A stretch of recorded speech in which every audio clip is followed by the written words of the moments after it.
Welcome to Built to Go, a VanLife podcast. I'm your host, Jeff Wagg, coming to you from the College of Curiosity. This time it's episode 233, and we're going to talk about the most unlikely topic ever for somebody producing a podcast, and that is why you shouldn't listen to me. We're also going to do a product review of zipper locks, a very handy thing that's not quite what you expect, a tale from the road involving chickadees in a video game, and a bit about fluid leaks. That is going to be a guest spot. Yes, a couple of folks asked if I would like their help in the podcast, and I got to speaking with them, and I said sure. So the Tech Talk part of this podcast, which I'm going to put towards the end, is going to be done by some other folks. I'll introduce them when we get there. But anyway, I hope you like their stuff. Yeah, this kind of the point of my main thing here with the podcast this week is to have you not listen to me, which seems a little strange given that I have a podcast with 230-something episodes. But here's the point. VanLife, the thing we're doing, buying vans, acquiring vans, however we might, and building them out, which I know some of you will buy your vans built out by professionals. I'm going to set you aside for a moment. But those of us building out vans and other vehicles, we need to understand that the idea of an expert in van life is very ambiguous at best. I want to say at the outset that I am not an expert in van life.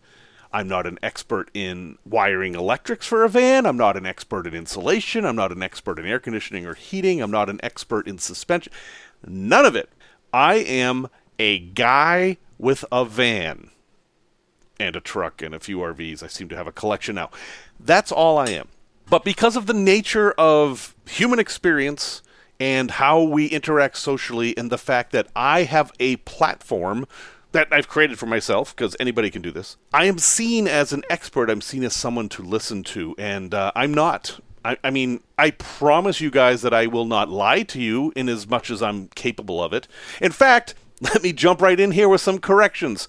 I got 3 corrections for this week. The first is, 2 weeks ago, I kept pronouncing the name of the fancy toilet that has gotten a lot of buzz lately wrong. I kept calling it Joolca. That's an entirely different company that has nothing to do with toilets. The name of the company is Joolca. Joolca. They're an Australian company making camping gear, and they've come up with this innovative camping toilet that can be a chemical toilet or a composting toilet. See, I've learned, I'm pronouncing that right now. Or just a separating toilet. It's kind of fancy. Anyway, go back 2 episodes if you want to learn about that, but I apologize for getting their name wrong. Joolca. Joolca. Joolca.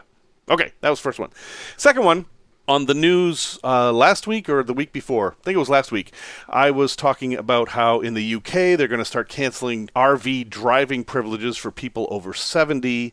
It turns out that the article, which I now have linked in the show notes, that I was using is one of these kind of tabloid, over-the-top kind of publications, and while there is probably some language in the DVLA code, which the DVLA is like our registry or our DMV, stands for Driver and Vehicle Licensing Agency, in practice this is not a thing. In fact, I had folks from the UK write me and say, "What? What is this?" So that story is probably not worthy of mentioning in the news, and I apologize for that. And then the third is I have gotten feedback for how I pronounce certain words. This will continue on. We've already done with the composting thing. Now we need to face the word tour. Tour.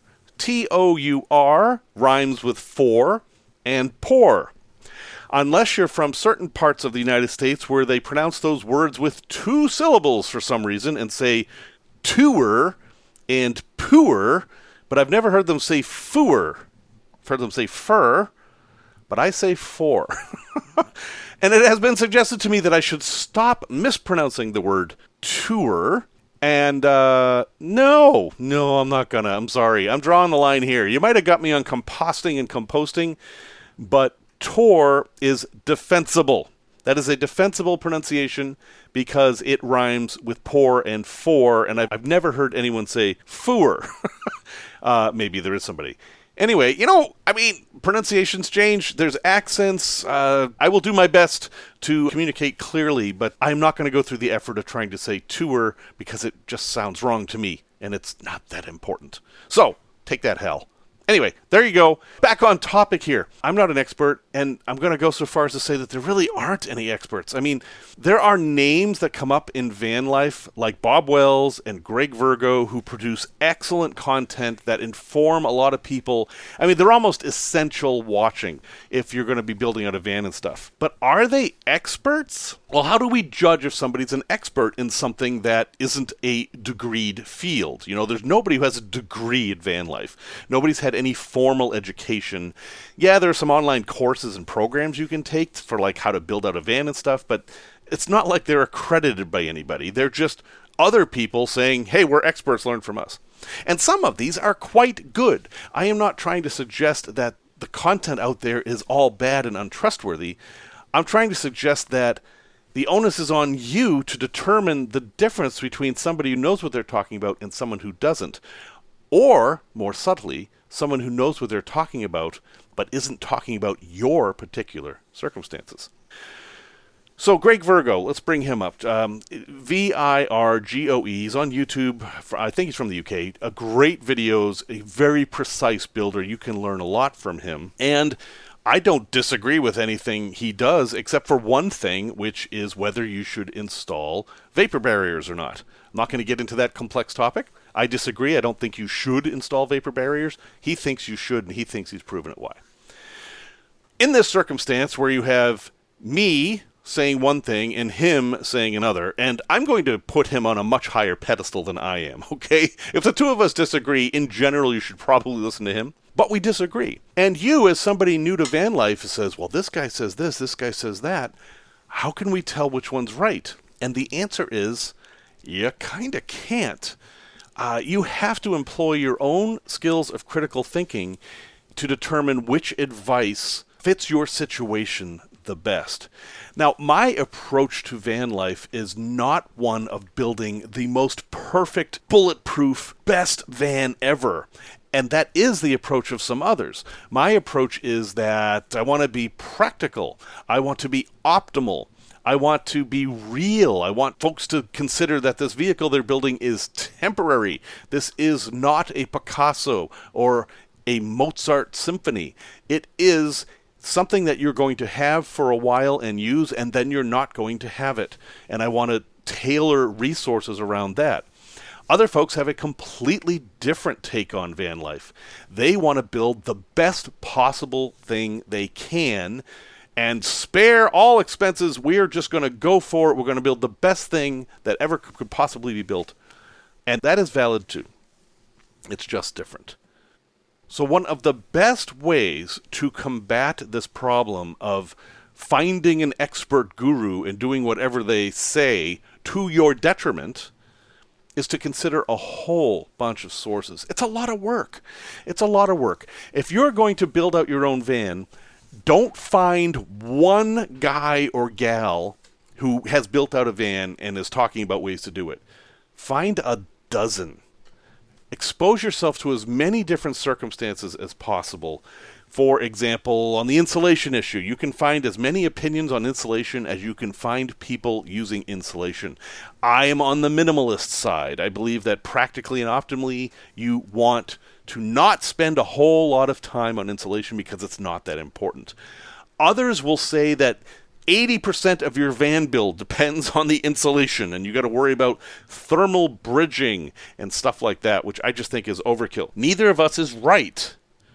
We're just different perspectives, and that is the big lesson for what I'm trying to talk to you about here today.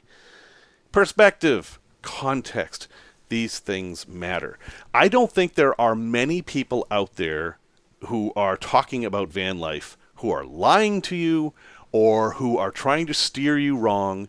Some of them may be too excited about van life to realize they're giving bad advice. I'm probably guilty of that from time to time. And then, finally, we will talk about the last group. And that is the folks who are just trying to make money.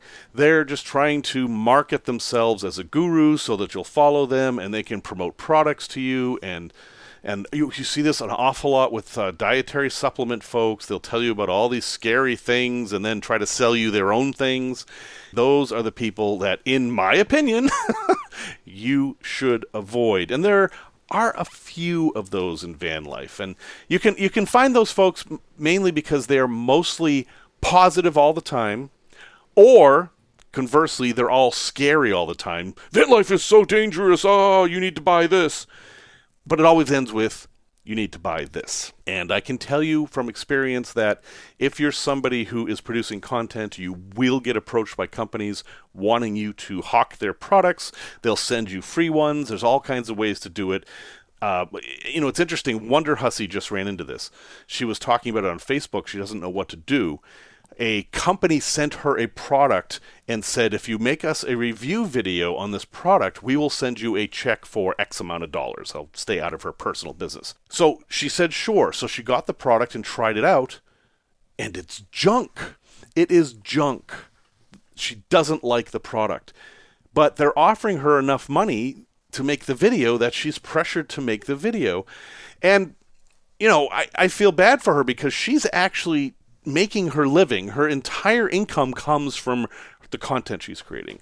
And now she's in the situation where she either has to throw away a big chunk of her monthly earnings and be honest, or do the thing that they want her to do, which is no small thing, because if she doesn't do it, word will get around that she's not a reliable content creator for the advertisers.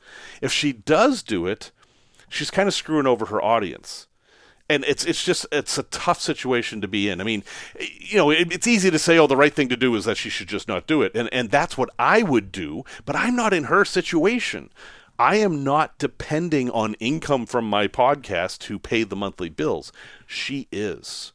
So I have to give her credit for bringing this to the fore to begin with. I mean, she's talking publicly about the situation she's in. But knowing that those situations exist helps inform you of the idea that you can't be sure that there is such a thing as a van life expert. To me, ultimately, van life is very personal and everyone's circumstances are different. So in the end, I recommend very broad exposure to all these different ideas and context. Absorb them all, and then you will develop your own vision for what's right for you. In the meantime, don't listen to me. I'm just a guy with a van. But if you are going to listen to me, and you disagree with anything, or you think I've gotten something wrong, please let me know, because I want to fix it, other than pronunciations of the word tour. You can get hold of me at jeff@builttogo.com. That's 2 T's, not 3, not 1. A special thank you to Michael and Kyle, who are off on some grand adventures, for helping to keep this podcast ad-free. They both went to buymeacoffee.com/builttogo and bought me some diesel. And that one simple act means that there will be no ads on this podcast for a while now, because I've gotten enough support that we're in good shape. If you would like to support the podcast, along with all the others who every month donate, please visit buymeacoffee.com/builttogo, and we will continue on ad-free. Thank you. Product review. I bought these little things years ago now, and while they're not specifically a van life thing, I think they could be useful for folks in many cases, because we're traveling, right? We're always in new situations, and we're often in crowds, and, stuff happens in crowds. Tourists are targets for pickpockets and such, and this just came up in the group that I'm taking to the Danube in a couple weeks. A lot of the cities on the Danube have a big pickpocket problem. It's true everywhere. I'm not picking on them at all. I'm going to tell you about an anti-pickpocketing device that I've been using, and, well, so far, I haven't been pickpocketed.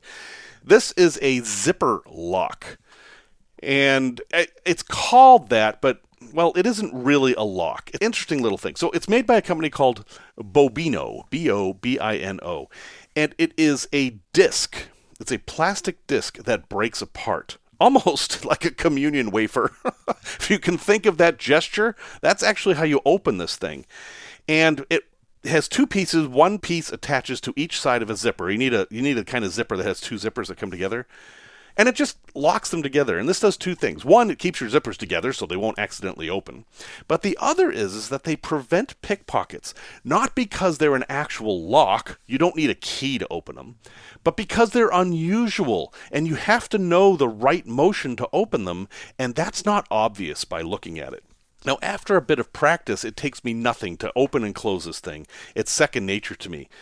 But for most pickpockets, they're going to see this and they're going to be like, that's too much work, or I don't know how to deal with that, or I'm just going to go after an easier target. So I do think this is effective at preventing pickpockets. And remember, we hear the term pickpocket, but pickpockets are very sophisticated now. They will distract you, and they will work in pairs, and they're not necessarily going after what's in your pocket. They are very interested in backpacks because they can unzip and take things out of a backpack without you even knowing it. These locks make that more difficult. Now, they're a little bit expensive for what they are. I mean, they're just plastic with a couple of rings, and they're $14 for two, so they're $7 a piece. So I thought, all right, for $14, I compared it to an actual lock, like a combination lock or a key lock. If you compare it to that, the price makes sense. And I like them. They give me just a little bit feeling of security that if I'm wearing my backpack on my back, there's nobody messing with it back there. And I've never had them come apart. I have shipped luggage with them. I've taken them all over the world. I took them all over South America and Antarctica, and they never opened. They did exactly what they were supposed to, and they also didn't break, even in freezing temperatures. So I have a link in the show notes. They are by Bobino, B-O-B-I-N-O, and I'm sorry, the best thing I can come up with is that they look like a communion wafer that's dark colored, and you attach it to both of your zippers, and then you break the communion wafer to open it. That's the best analogy I can come up with. Take a look. Tales from the road. So, boy, 2016, I was playing a video game called The Long Dark. I'm still playing this video game. There are very few video games that have stuck with me that long, but I've been playing this video game now for 8 years. I'm still engrossed in it, and side note on the video game. This is not... The Long Dark is a very interesting video game where you find yourself in the Canadian wilderness in the deep winter, and something has gone wrong with the world. And there's two modes. There's a game mode where you're trying to find the answer to a mystery, and then there is a sandbox mode, which is by far the more important, and you're just trying to survive. That's it. There's no goal other than you're trying to survive another day. Anyway, I love the game. I love the artwork. It's by Hinterland Studios. Go ahead and look for it if you're into those kind of video games. However, I was so into this video game that I thought, boy, wouldn't it be nice to actually go to a cabin in the woods in the snow and play this video game in kind of the same environment that the game takes place in. And my wife was playing it at the time too, so she said, sure, let's go. So I found an Airbnb place that was a log cabin up near Egg Harbor, Wisconsin. And this was February, so it was definitely winter. And we drove up there, and I had just a nice visit, and there was a few things about that visit I wanted to mention in this Tales of the Road. First off is we didn't have a plan. We just picked a place we'd never been, and we drove around until we found interesting stuff. And the two most interesting things we found were, first, there was a park up there, and I don't remember the name of the park. I think I mentioned it in a previous podcast, not that it's going to help you, that so many people had been going there with sunflower seeds that the local population of chickadees knew that people had sunflower seeds. And so you can go out in the woods anywhere near the parking lot or the ranger stations or anything like that and just stand there with black oil sunflower seeds in your hand. And the chickadees would come out of the woods and fly and land on your hand and eat right out of them. I think it would be fascinating to learn the story of how all the chickadees were trained for that and how many generations ago that happened. You know, the chickadees are learning. New chickadees hatch every year. They learn from the older chickadees that this is a thing to do. When did it first start? When was the first chickadee to figure out that people had food? Anyway, it's a lot of fun. There's just this weird little kind of tickly feeling when they walk on your hands that's kind of fun. So that would be enough for me to tell you this tale. But the other thing was we pulled across like a winter carnival. And you know, think about it, this is northern Wisconsin in the winter. It's cold. It's dark. What do people do to have fun? And they do what I think everybody should do, is they celebrate the winter. Don't hide from it. Celebrate it. Get out there and do stuff. This is what I found in Vermont, where summers in Vermont are wonderful, but it's the winter that Vermont really comes alive. Well, that's what they did here in Wisconsin, too. And we stumbled across this. We had no idea it was there. We were just looking for lunch in town. And everybody had all these booths and games and activities set up on the land and on the frozen lake. And they were doing very odd activities, in my opinion. One of the things was a toilet toss, where you used a toilet seat as a ring and tried to land it somewhere. Another thing was and I still have the ticket from this, the Wheel of Meat, where you bought a ticket and they would spin the wheel and you would win meat. What kind of meat? Well, I don't know, because I didn't win. But those who won went away with a package of sausages or some beef jerky, or there was a big prize that was like a side of beef or something. Which, given that we were driving my wife's Scion IQ, I'm glad we didn't win the side of beef. That would have been difficult. But my favorite thing that they had, which is probably a little not animal friendly, were the minnow races. Now, minnows are, it's difficult to talk about because I know people have feelings about animals. I have feelings about animals. And yet, we keep animals in different classifications. You know, there's like animals that are pets, there's animals that are wildlife, there's animals that are food, and then there are animals that are bait. You can go to any fishing shack anywhere in the Great Lakes, and you will find people selling live minnows for bait. And these minnows here were bait minnows, but they weren't being used for bait, at least not yet. They were being used for races. People were gambling on racing minnows. And the way this worked is they had gutters, like house gutters, maybe 20 feet long, set up in this structure, and they had, let's say, 6 of these next to each other. I don't remember the number. And they were filled with water. And then at one end, there was this little plastic thing that kind of made a little compartment there that held a fish. And at the other end, there was a line painted, and, that was the finish line. And they would go, 3, 2, 1, go. And you would pick up your plastic thing and let the fish go. And then somehow encourage it to swim to the other end of the gutter. There was no current. The water wasn't flowing. So you had to encourage your minnow to swim to the other end. And it was fascinating to see the things people would do. Some people would say, go, minnow, go, go. No, the other way, go, go, go, go, go. And other people would be banging on the gutter, and then someone would yell at them because you're not supposed to do that. Other people would be flicking water at them. Some guy put his hand over the minnow like it was a predator, and that actually seemed to work. It made the predator move away from his hand, so he just kind of walked down the whole gutter like that. And he was on one of the ends, so he could. The folks in the middle couldn't do that. And maybe not the most fairly figured out game in the world, but I had fun, I'm sorry to say, and I apologize to folks who think it's cruel to the minnows, but my perspective was, I think these minnows would rather be doing this than be dangling on a hook in the frozen lake, which was their intended fate. Anyway, the point of this whole story is, and it's a very important lesson for me and one that's really helped me do van life, is you don't need a plan. I know there are people out there who like to plan, and that's their fun is in the planning. I get that. I'm like that to some degree. My dad's fun in the long trips he takes is to see the plan come to fruition. He'll make a big elaborate plan, and if everything goes off without a hitch, that's a win for him. But another way to do travel is to pick a place and spend time there and don't plan anything. Just explore. See what happens.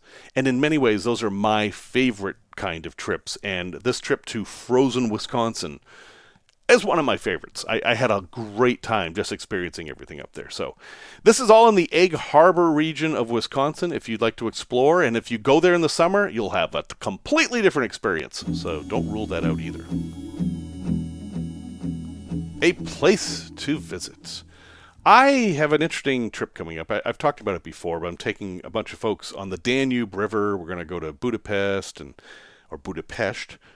Vienna, and we're going to end up in Vilshofen, Germany, and then some of us are going to go to Prague afterwards. It'll be a great trip. I'm looking forward to it. But at the very end of the trip, those of us who are doing the post tour in Prague have an option to visit a place called Terezin. I think that's how you pronounce it. Terezin's a concentration camp. And, from World War II, I'm hoping you know the story. And they're inviting us to go visit it. And I'm going to go. I'm definitely going to go because I feel like those important moments in history, when you can experience them firsthand, you should. And I've never been to an actual concentration camp before.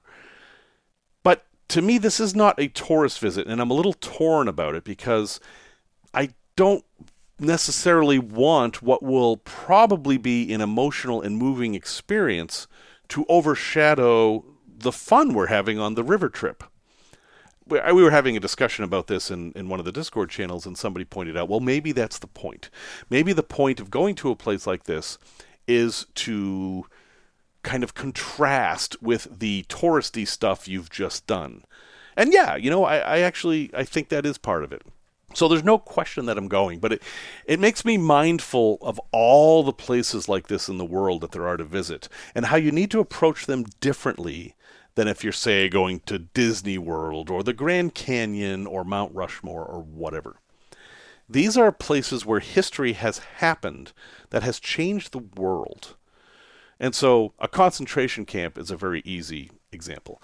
Another one is in Missoula, Montana. I don't even think it's open to the public, but Fort Missoula, on the second floor of one of the buildings, has the court where many Italians and Japanese folks were put in internment camps during World War II. Not a great moment in U.S. history, and one that we don't spend enough time talking about, especially the fact that there were Italians who were interred, because they found themselves in the U.S. when the war broke out and basically had no place to go. They were considered possible enemy elements and put in concentration camps. Internment camps. There is a difference. Some people think that difference isn't as great as it should have been, but there is a difference. At any rate, when you visit these places, they impact you differently. You can be awed by the majesty of the Grand Canyon. You can be impressed by the work it must have taken to carve out Mount Rushmore, and you can be super impressed by the crazy stuff that goes on in Disney as they empty your wallet. But to see a place in history where such things happen, it's a different experience. And I've been to several of these. I've been to Masada in Israel, which is sadly not a place I would visit today. And that's a controversial place because there's competing narratives about what actually happened there. But when you're standing on top of Masada, you can look down and you can see Roman reinforcements that the Romans built. You can actually see them still there. And it's pretty hard to just, take a picture and send a postcard and check off a place you visited. Unless you're somebody with no introspection whatsoever, which is fine. You do you. But for me, this is a place that will change how I look at the world forever. And so my place to visit this week is to consider visiting these places, and sometimes they're where you least expect it. For example, when I was driving around visiting all the auroras down south, I kept encountering the Trail of Tears. You just see a sign on the road that would say Trail of Tears, and you realize that you're traveling along in comfort at 75 miles an hour when people were forced to walk this under horrendous conditions as they were pushed out of their land to a new land that would later be taken away from them again. These little moments of history are everywhere, and I find them poignant, and don't overlook them. They may not be as flashy or as impressive as many of the national parks or other touristy things, but their impact can be even greater. Tech Talk. So this week, Al and Isabel, who do their own podcast, wanted to talk about leaks in your van. And I thought, you know what? That's a great topic. So I'm just going to let them go from here, and they're going to take a deep dive into leaks. All right, so picture this. You're dealing with, the feeling, a leaky van. And it's not just any van. It's your trusty 2017 Ford Transit, your home on wheels. Talk about stress. Not the vibe we're going for, that's for sure. No, not at all. But instead of spiraling down a Google rabbit hole today, we're doing things a little differently, a little more focused, you know? Yeah, we're all about bridging that gap between, like, the official stuff you read and what it's really like out there in the wild, VanLife wild, that is. Exactly. So we've got, on the one hand, this super thorough guide from the RAC. Think of it like the UK's version of AAA. Yep, the real deal. And then, for that extra layer of realness, we're tapping into some wisdom from the VanLife pros themselves. Reddit, of course. Where else, right? Seriously. But, okay, the RAC, they waste no time getting to the point, which I appreciate. Their guide, like right off the bat, says not all leaks are created equal. Just because you see a puddle doesn't mean it's an immediate DEFCON 1 situation. Exactly. They're big on doing a little detective work first, you know, like before you totally panic confirm the source. Is it actually coming from your van? Oh, good point. Could be left over from another vehicle. You never know. Right. Or maybe your neighbor spilled the, I don't know, whatever. Happens to the best of us. It does.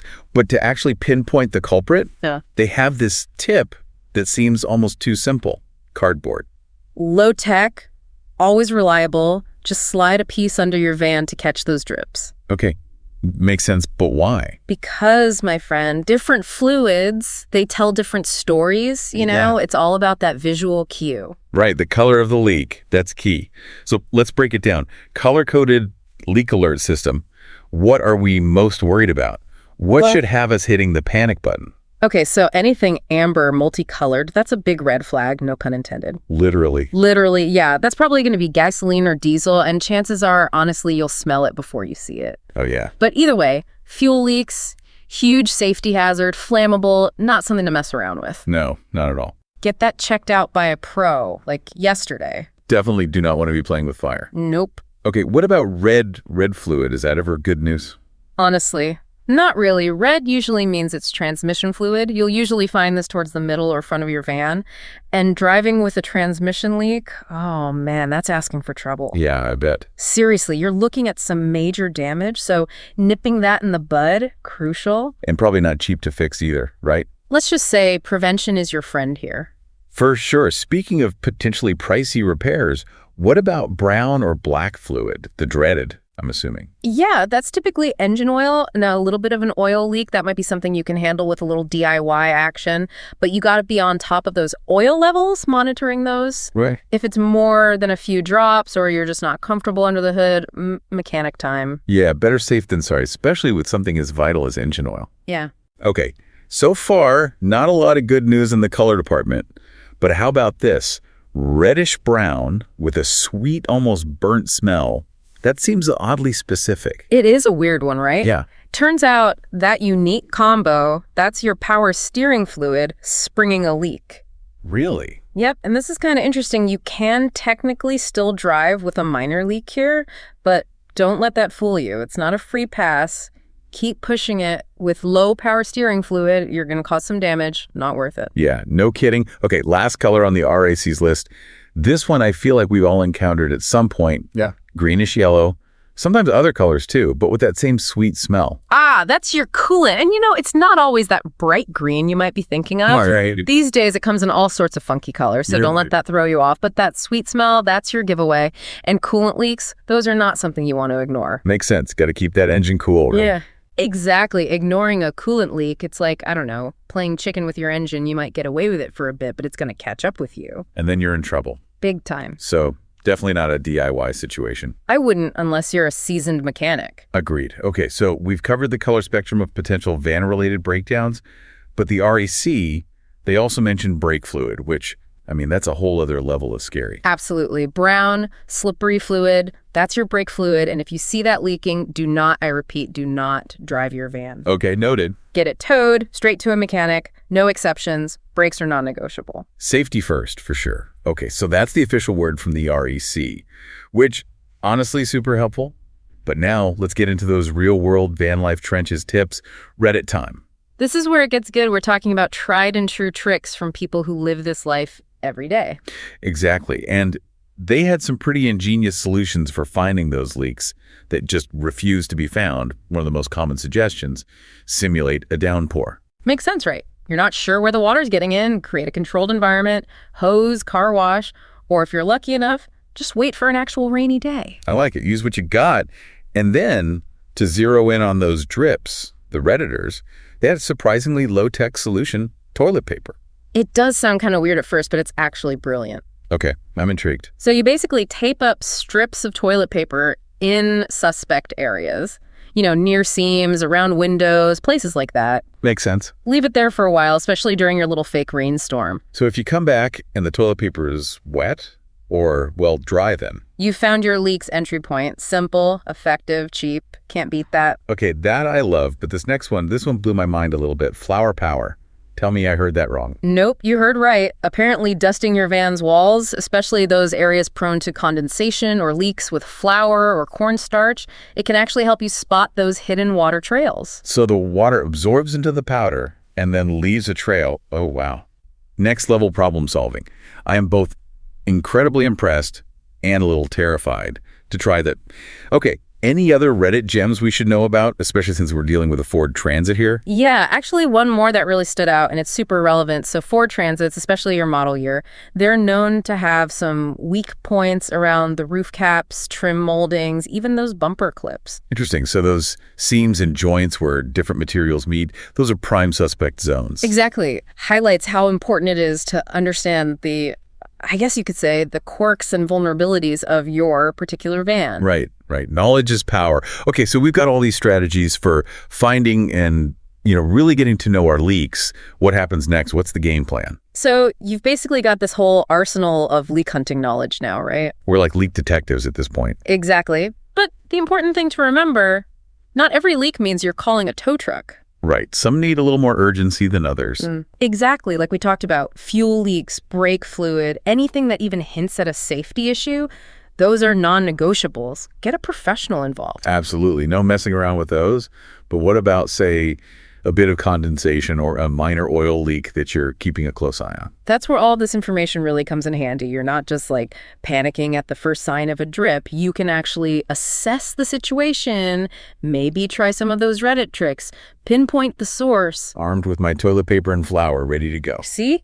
There you go. And even if it does end up being a mechanic situation, at least you're going in informed. Right. I know what I'm dealing with, what to ask. Exactly. Okay, so huge shout out to the RAC. Their guide was seriously helpful. And of course, the VanLife Redditors. You guys are the real MVPs. The flower trick, I still can't get over that. It's genius. Total game changer. And I think it speaks to the spirit of VanLife.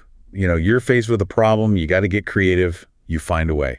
For sure. Sometimes the simplest solutions are the best ones. So true. Okay, before we wrap up, one last thought for everyone out there. Let's say you've done your leak investigation, you're feeling super empowered, and you're thinking, I can totally fix this myself. DIY mode activated. Exactly, Yeah. Which is awesome. But always proceed with caution.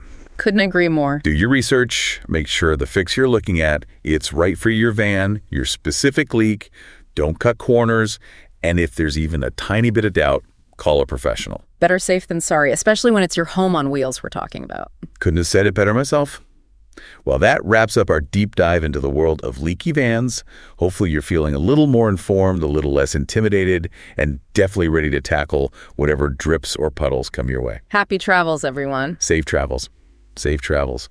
All right, that's it for us. See you on the next deep dive. Resource recommendation. So, folks, what you just listened to was made by AI. That was all AI. There's no real people there. All that advice came from a single Reddit thread that I fed it. I just took a Reddit thread, put the URL into an AI tool, and said, make a podcast. And it did. And that's it. That was all the work I had to do.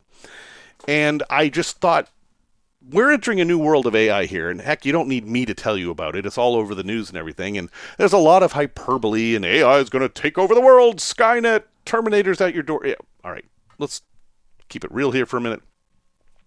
There are some AI tools that are getting very interesting, and the one I wanted to talk about this week is called NotebookLM. The address is notebook, the letters lm.google.com. It's free for now. It takes all these sources that you feed it and lets you query them. For example, you could give it the Wikipedia articles for every state in the country, and then you could ask it, which state has the most population. And then you could ask it questions that you couldn't ask Google, such as which state has the 47th most population? Or which state's populations have odd numbers? Or, I mean, you could just imagine anything you want because you're restricting your searches just to the data you gave it. And as an added feature to NotebookLM, they've created this generate audio thing, which creates what you just heard. The AI will analyze all the data that you've given it and then create a podcast called a deep dive with two people talking about the thing. And they're not simply summarizing, they're making inferences. It's early days yet, and you can certainly find things that it isn't perfect. My wife finds it very cringeworthy to listen to. She finds the voices very smarmy and doesn't want to hear them, and I get that, that's fine. But holy cow, folks, when I first encountered this, I was like, heck, why am I doing a podcast? All I have to do is feed this thing, a place topic and a tech talk topic and just have it generate it. And I could be done with my podcast in 3 minutes. I'm not doing that. I will continue to yap at you because I'm not quite ready to be replaced by AI. But heck, a whole segment of this podcast that you just listened to, I think was fairly effectively replaced by AI. They were a little long-winded, they were a little too chummy, etc. But the content was there, and I didn't have to do any work at all to create it. So if you're interested in this stuff, go ahead and check out notebooklm.google.com and just play with it. And this is a very early tool. The UI isn't great. So I'll give you some instructions. Feed it some sources. And if you want to generate audio, click on the button that says Notebook Guide. This is not obvious. This is in the lower right. Click on Notebook Guide, and you will see a button there that says Generate. And that will generate the deep dive conversation with two hosts. Again, it's brand new. It only can be the way it is. You only have those two hosts. You can't change the language or anything. But, yeah, pretty impressive. Maybe a little bit scary. Thanks to Hiker for turning me on to that. Thank you very much for listening to episode 233. Music, as always, is by Simon Wagg. And special thank yous to Al and Isabel, two people who've never existed, for the Tech Talk segment. And until next time, a poem written by what was an early form of AI. This is in The Policeman's Beard is Half Constructed, the first book ever generated by a computer in 1984. And the poem goes, Bill sings to Sarah. Sarah sings to Bill. Perhaps they will do other dangerous things together. They may eat lamb or stroke each other. They may chant of their difficulties and their happiness. They have love, but they also have typewriters. That is interesting.